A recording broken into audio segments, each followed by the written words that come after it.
బీహార్లో మధ్యాహ్న భోజనం వికటించి మృతి చెందిన విద్యార్థుల సంఖ్య 20కి పెరిగింది. మరో 10 మంది పరిస్థితి అత్యంత విషమంగా ఉంది. విషతుల్య ఆహారమే విద్యార్థులను బలిగొందని తల్లిదండ్రులు ఆరోపిస్తున్నారు.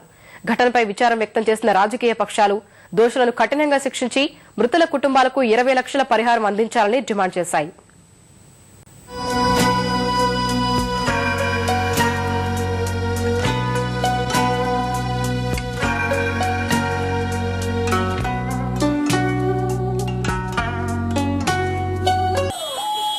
మధ్యాహ్న భోజనం తిని విద్యార్థులు మృత్యువాత పడిన ఘటనతో బీహార్ విషాదంలో మునిగిపోయింది. మరణించిన వారిలో ఎక్కువ మంది బాలికలే ఉన్నారు. మృతులంతా 10 ఏళ్ల వయసులోపు వారే అని అధికారులు వెల్లడించారు. ఈ దుర్ఘటనపై పూర్తి వివరాలు సేకరించేందుకు కేంద్ర మానవ వనరుల అభివృద్ధి విభాగం ఆ శాఖ ప్రత్యేక కార్యదర్శి సింగ్ ను బీహార్ పంపించింది.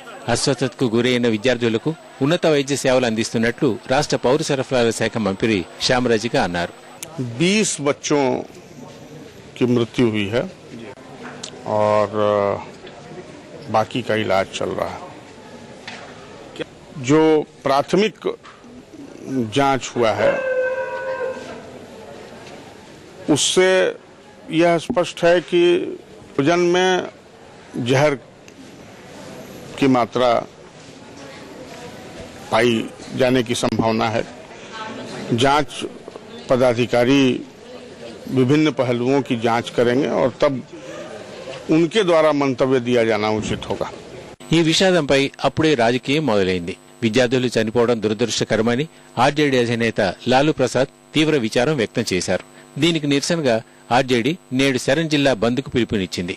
ఆ ప్రాంతాల్లో మధ్యాహ్న భోజన పథకం తీరుపై విచారణ చేయాల్సిందే అని డిమాండ్ చేసింది. బీహార్ ఘటనపై బీజేపీ తీవ్ర స్థాయిలో మండిపడింది. లాలూ హయాం కన్నా నితీష్ ప్రభుత్వం చాలా ప్రమాదకరంగా మారిందని ఆ పార్టీ రాష్ట్ర అధ్యక్షుడు గిరిరాజ్ సింగ్ విమర్శించారు.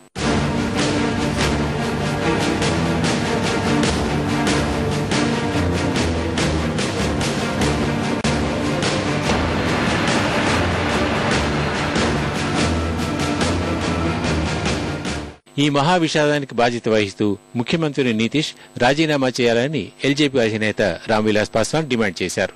బాధిత కుటుంబాలకు 20 లక్షల రూపాయల పరిహారం ఇచ్చి ఈ ఘటనపై న్యాయ విచారణ జరిపించాలని డిమాండ్ చేశారు. मिड डे खाना के नाम पर जो है जहर खिलाया जाता रहा और उसका परिणाम आज हुआ कि 11 बच्चों की मौत हो गई है और करीब 40 बच्चे जो है कि स्थिति खराब है, मौत से जूझ रहे हैं.